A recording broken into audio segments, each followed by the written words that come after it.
Hey Disney Dreamers, I'm Cress. Thank you so much for clicking that thumbnail. In today's video, we are going to be designing in my personal favorite aesthetic, fairycore. As we get more seasonal items in the game, I will slowly be converting this biome into a 4 seasons peaceful meadow, so in this build we will be embracing the magic of autumn with the Wilted Flower Cottage.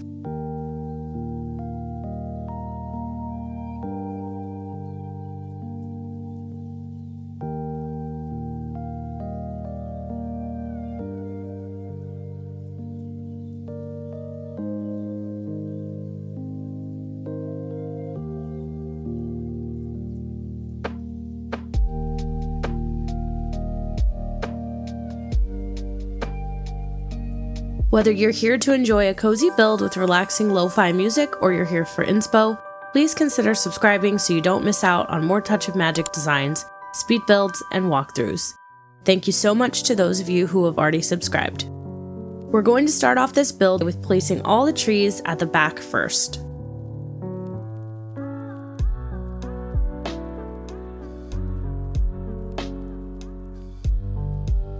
Obviously, since this is an autumn build, I included the Japanese maples as a backdrop, but I also wanted to include some greenery to showcase the dazzling mix of colors in autumn. So I used the jungle trees since they have a warmer green tone. I know I'm not the only one who wishes that we had more autumn colored trees, or at the very least, the option to change seasons in the game, but we'll have to make do with the items we do have.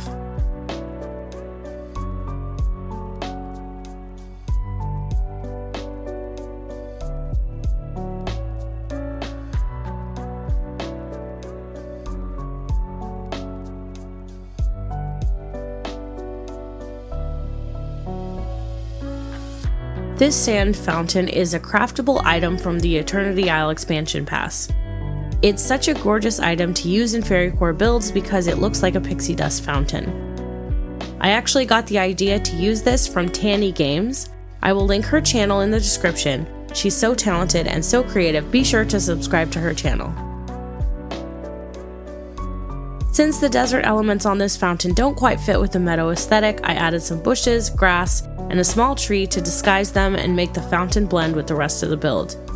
These sunlit plateau bushes are perfect to get those autumn colors.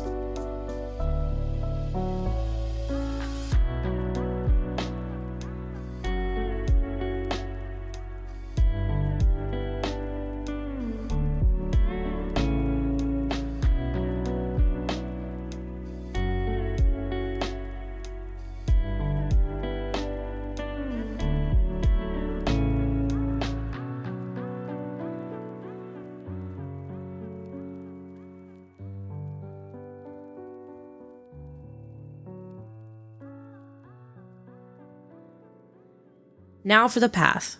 I have been dying to create a mushroom path using these Touch of Magic cobblestones for such a long time, but I could never make the path look right. So I took an entire afternoon for a trial and error session with this cobblestone and finally came up with something I love. If you're interested in a design tutorial for this path, let me know in the comments. The idea was to create a path from the center of my meadow where the well is to this little autumn nook. So that's where I focused most of my path.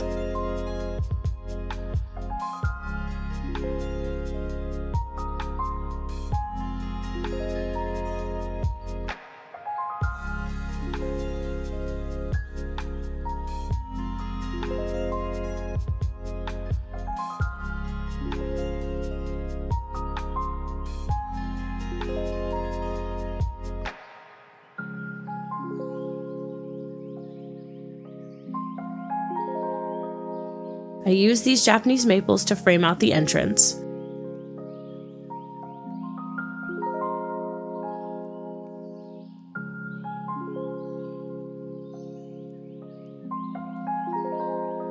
For lighting, I, of course, used my favorite, the flower vine lamps. Now, before you ask why I didn't use the new firefly lanterns, let me just say that I did end up using them, as you'll see later. But the reason I didn't use them along this main path to the house is because even though they're gorgeous, their light is a little less warm and a little less vivid than the light that the vine lamps give off. and for this area I really wanted it to feel as warm and autumny as possible.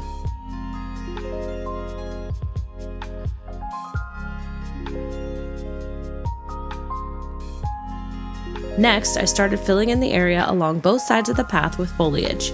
I went with the plaza ferns and bushes because they're a nice warm green, and the sunlit ferns and bushes for their vivid reddish hue.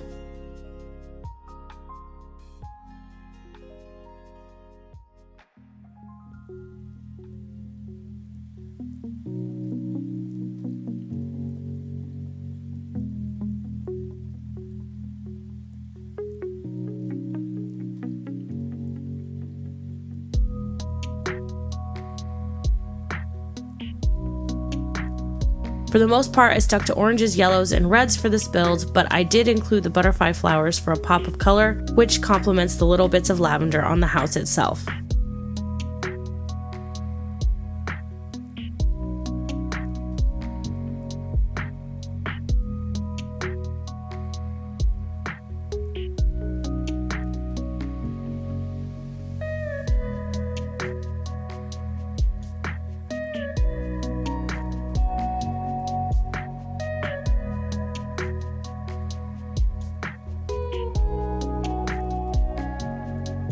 I also love the blue of the pumpkin in this little cluster. It's the perfect fall blue, a sort of cornflower color.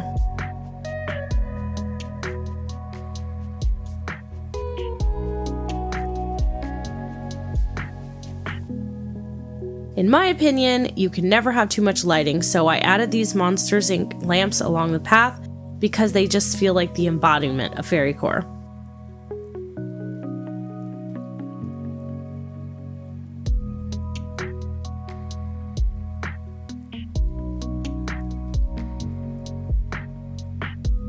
I also went in and added these lily pads because they also feel very fairycore with their pretty sparkles.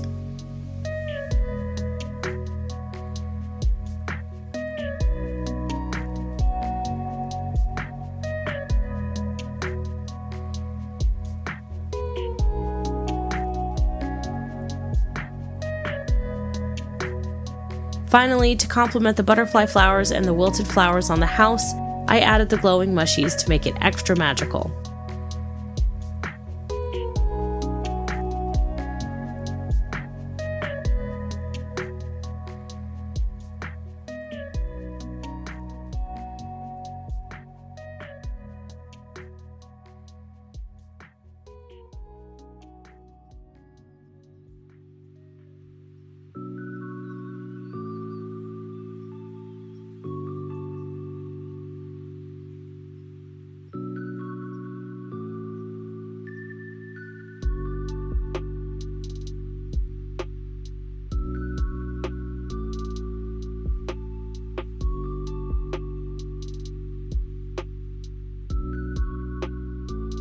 I originally planned to just put down these stone clusters as a path leading down to the glade, but at eye level, this area looked like a big gaping hole, so I grabbed another sand fountain to fill in the space, and it ended up balancing out the house with a little bit of extra symmetry.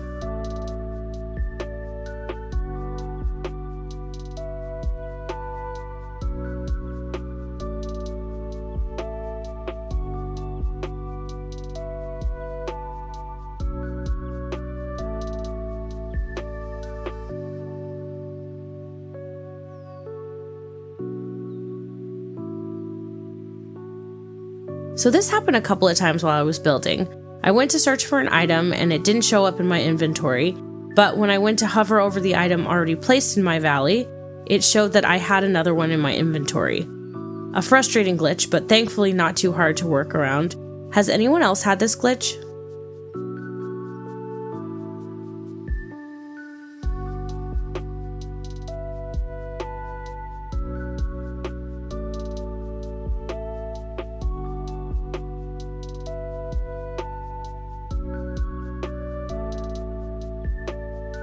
A big part of any semi-large build is filling the space. This was a bit of a challenge for me because I wanted the house to have the full afternoon sun. So whatever items I used here needed to be low enough to the ground that their shadow wouldn't fall on the house. Since I like to make my builds functional, putting a crafting table and storage chest here was the perfect solution. This cute pumpkin leaf rug fits so perfectly here, and then I ended up tucking away the gorgeous new firefly lantern here too.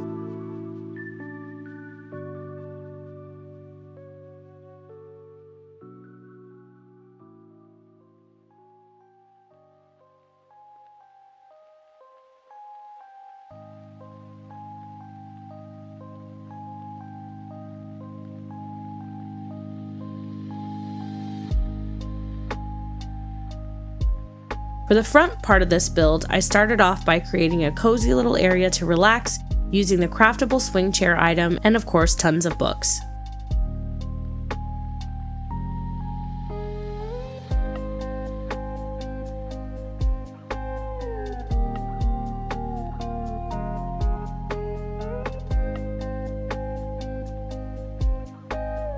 That reminds me, have you gone through and favorited some of the items you use most in your builds? This is such a great new feature we got with the Tiana update, and honestly, I have no idea how I lived without it.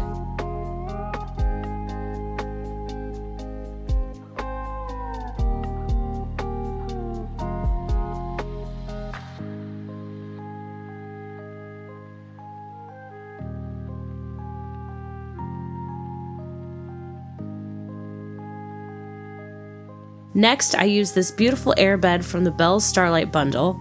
The color palette for this bed is such a perfect fit for this autumn build, and I love the dainty canopy.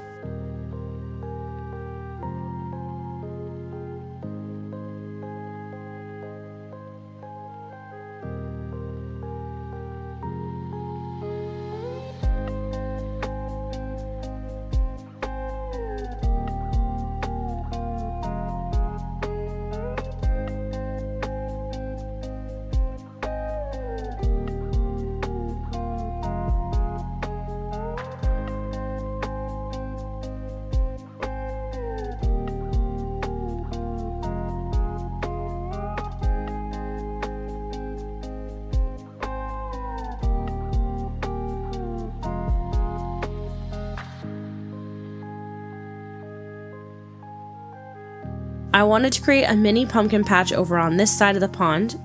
As you can see, I had already pre-dug the holes, but I didn't want it to dead end, so I used the leaf-strewn path to create a walkway to the middle of my meadow.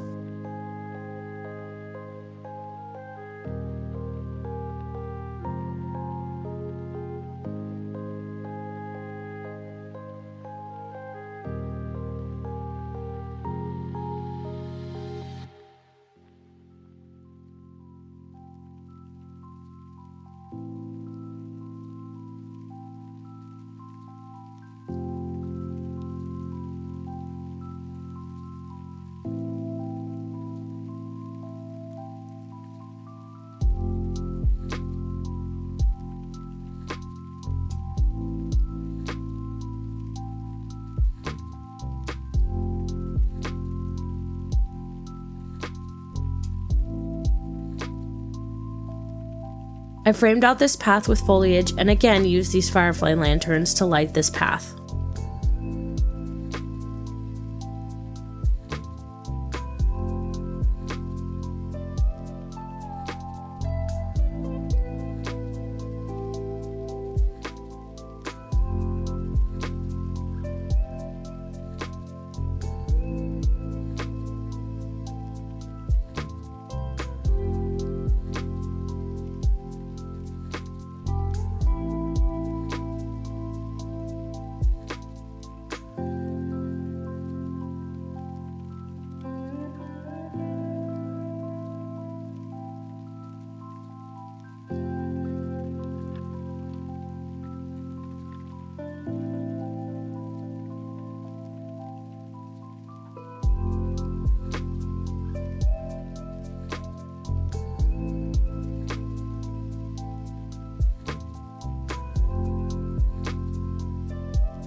I used just a few rustic items for this space to create a cozy little autumn pumpkin patch.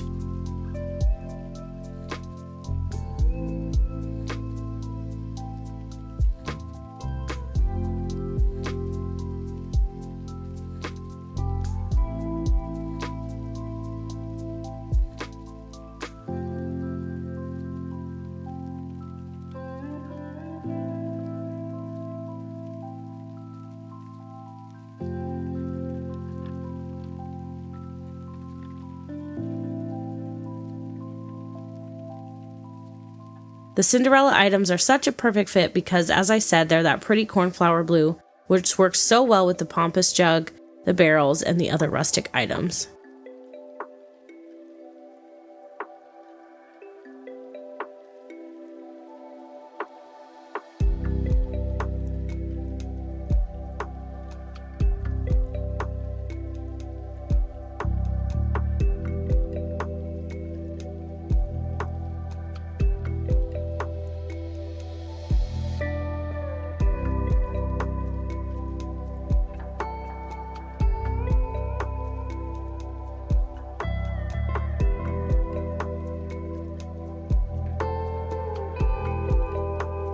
I made a few last-minute adjustments in aerial view just to make sure everything looked well spaced.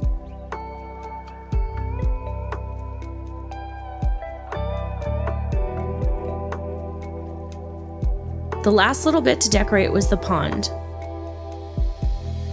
If you've watched any of my other speed builds, you know I love using water features in my builds, and I've been saving this particular pond for something special. It looks so perfect in front of this house, so placing it here was the perfect spot for the house.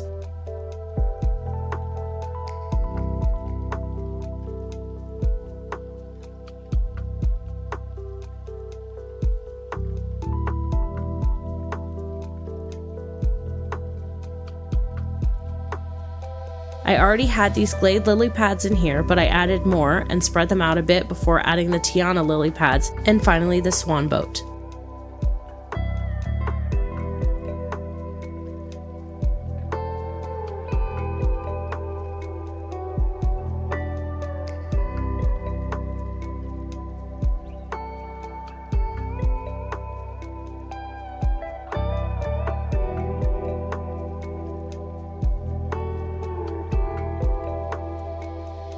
For finishing touches, I added these floating lanterns and the bayou fireflies before planting the pumpkins and adding flowers.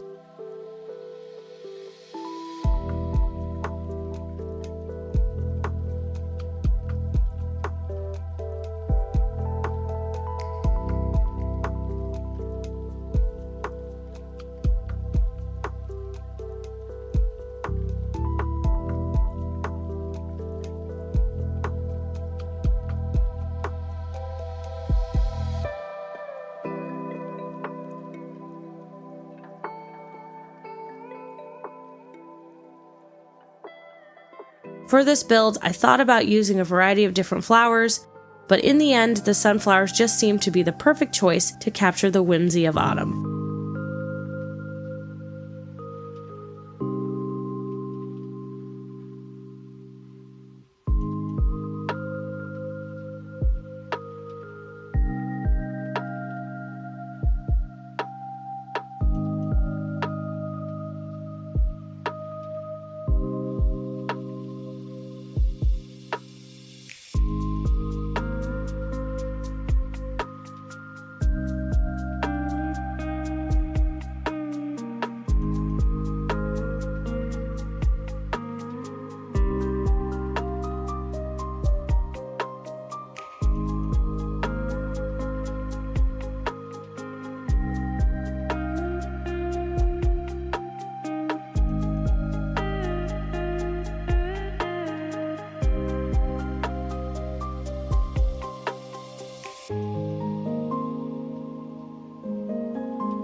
And that's it for this build.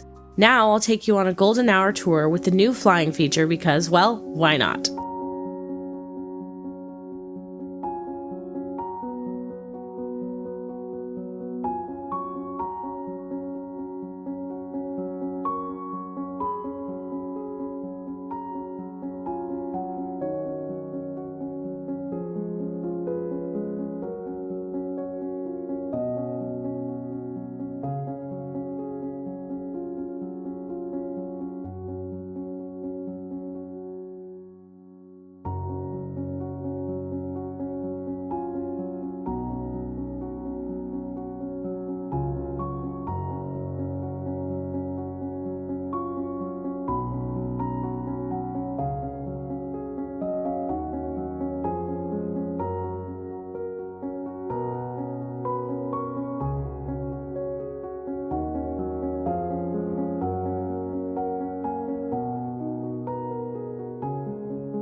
If you're still here, thank you so much for watching. I appreciate all the views, likes, and comments.